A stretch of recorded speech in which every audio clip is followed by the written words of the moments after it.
Hi guys, welcome to another audio video, and I'll be reading 2 Kings 24 of the King James Version Bible.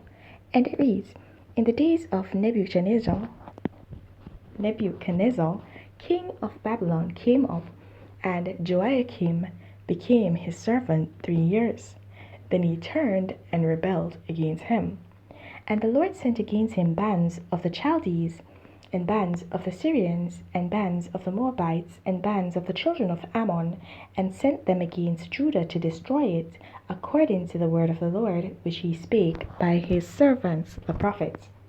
Surely at the commandment of the Lord came this upon Judah, to remove them out of his sight, for the sins of Manasseh, according to all that he did, and also for the innocent blood that he shed, for he filled Jerusalem with innocent blood, which the Lord would not pardon.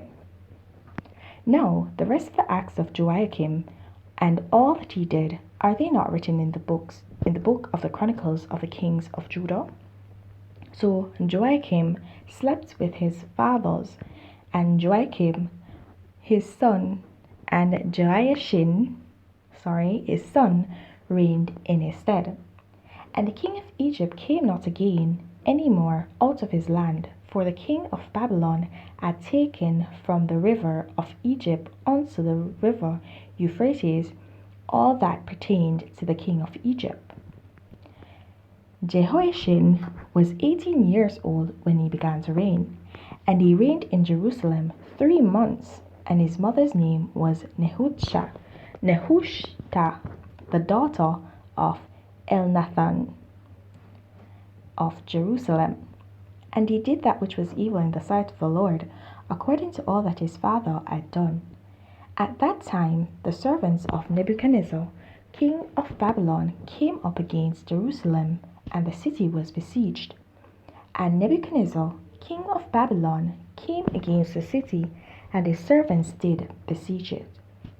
And Joachim, the king of Judah, went out to the king of Babylon, he and his mother, and his servants, and his princes, and his officers. And the king of Babylon took him in the 8th year of his reign. And he carried out thence all the treasures of the house of the Lord, and the treasures of the king's house, and cut in pieces all the vessels of gold, which King Solomon of Israel had made in the temple of the Lord, as the Lord had said. And he carried away all Jerusalem, and all the princes, and all the mighty men of valor, even 10,000 captives, and all the craftsmen and smiths. None remained, save the poorest sort of the people of the land. And he carried away Jehoiachin to Babylon, and the king's mother, and the king's wives, and his officers, and the mighty of the land. Those carried he into captivity from Jerusalem to Babylon. And all the men of might, even 7,000, and craftsmen and smiths, 1,000, and all that were strong and apt for war, even them the king of Babylon brought captive to Babylon. And the king of Babylon made Mattaniah, his father's brother, king in his stead, and changed his name to Zedekiah. Zedekiah was 21 years old when he began to reign, and he reigned 11 years in Jerusalem. And his mother's name was Amutal, the daughter of Jeremiah of Libnah. And he did that which was evil in the sight of the Lord, according to all that Jehoiakim had done. For through the anger of the Lord it came to pass in Jerusalem and Judah, until he had cast them out from his presence, that Zedekiah rebelled against the king of Babylon. Alright guys, so here we see something very important.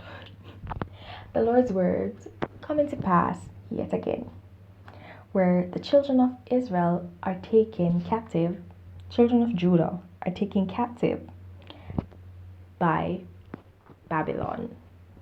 And they're brought out of Jerusalem and into Babylon to be bonded, right? And we see that everything that the Lord has said will come to pass. No matter what, it has come to pass. And if you realize, the Lord it continually says that the Lord allowed it to happen according to his word. He allowed it to happen. It didn't say he did it or he caused it to happen, but he allowed it to happen according to his words. And so he allowed Zedekiah to rebel against Babylon. Babylon that set Zedekiah over Jerusalem. And that just goes to show that sometimes the Lord will allow you to do certain things. The Lord sees what's in you. He knows your thoughts. He knows your deeds. He knows everything about you. And so he knows if you're overzealous. He knows if you're ambitious, too ambitious. He knows if you're, because there's two types of ambitions. There's bad and there's good. And he can tell whether you have good ambitions or bad. Okay? Whether you have good intentions or bad intentions. He knows all this. He's all-knowing. He's omniscient. So he knows all this.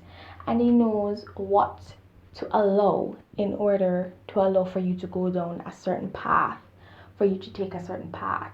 And we see that Zedekiah was not a good person to begin with. He did not follow the Lord to begin with.